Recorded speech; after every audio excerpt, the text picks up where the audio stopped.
অনুরাগের ঝড় আজকের পর্বে দেখা যায় মিশকাকে খুঁজতে দীপা ও রূপা ফার্স্টে হসপিটালে যায়। সেখানে গিয়ে মিশকাকে না পেয়ে দীপা বুঝতে পারে সবটার পিছনে মিশকা আছে। তারপরেই দীপা রূপাকে বলে, তোকে আমার দিব্যি রইল, তুই কাউকে কিচ্ছু বলবি না বলে রূপাকে ফেলে দীপা বেরিয়ে যায় মিশকার খোঁজে। এদিকে মিশকা সোনার সাথে যখনই অত্যাচার করতে থাকে ঠিক তখনই সেখানে দীপা পৌঁছায়। দীপাকে দেখে তো মিশকা ভীষণ খুশি হয়ে যায়। মিশকা বলে, ব্যাস এবার আমি তোমাকে শেষ করে দেব দীপা। অন্যদিকে সূর্য মিশকার বাড়িতে গিয়ে শুয়ে পায় না। তারপরে সূর্যও ছুটতে থাকে মিশকার খোঁজে। এদিকে রূপা বাড়িতে ফিরেই তবলা এমনকি সবাইকে বলে দেয় যে মা কোথায় গিয়েছে। মা যে মিশকাকে খুঁজতে মিশকার ভয়ানক জায়গায় পা দিয়েছে সেটা বলে দেয়, যেটা শুনে তবলাও আর স্থির থাকে না।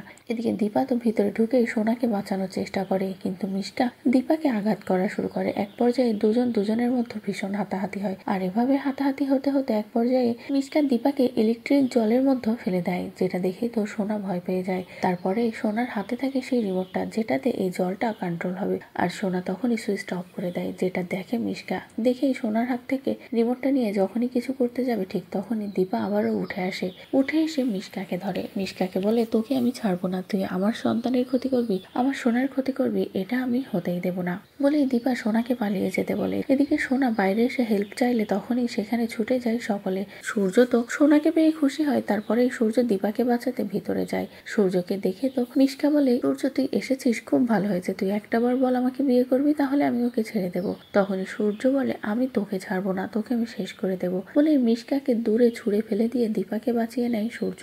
এরপরেই মিশকা রেগে যায় আর বলে, ব্যাস তুই যখন আমার হবি না তাহলে অন্য কারণ না, একসাথেই দুজনে মর। এই বলে মিশকা যখনই মারতে যাবে সূর্য ও দীপাকে ঠিক তখনই সেখানে পুলিশ এসে মিশকাকে গুলি করে দেয়। তারপরেই মিশকা ইলেকট্রিক জলের মধ্যে সকলের সামনেই পড়ে যায়। পড়ে গেলে কিছুক্ষণের মধ্যেই মিশকা মারা যায়। তারপরে মিশকার ডেড বডিটাও তুলে নেওয়া হয়, যেটা দেখে তো তবলা বলে, এ যদি মিশকায় হয়ে থাকে তাহলে আজ থেকে আর কোনো ঝামেলাই থাকবে না, সব সমস্যার সমাধান হয়ে গেল। তারপরে পুরো পরিবারটা বেরিয়ে আসে, কিন্তু সোনা সবকিছু দেখে আবারও জ্ঞান হারিয়ে ফেলে। সূর্য তাড়াহুড়ো করে সোনাকে নিয়ে সেখান থেকে বেরিয়ে যায়। এদিকে দীপাকে রূপা বলে, মা আমার মনে হচ্ছে এবার সবটা ঠিক হয়ে যাবে। যে কথা শুনে তো চারু ভীষণ কষ্ট পায়। এরপরেই সকলে বাড়িতে ফেরে। বাড়িতে ফিরলে সোনার জ্ঞান ফেরার অপেক্ষায় থাকে। দীপা সোনার কাছেই থাকে। এরপরেই সোনার জ্ঞান ফিরলে চারিপাশে সবাইকে দেখে সোনা কোনো কথা বলে না। সোনা শুধু এটাই দেখে যে চারু কাঁদছে।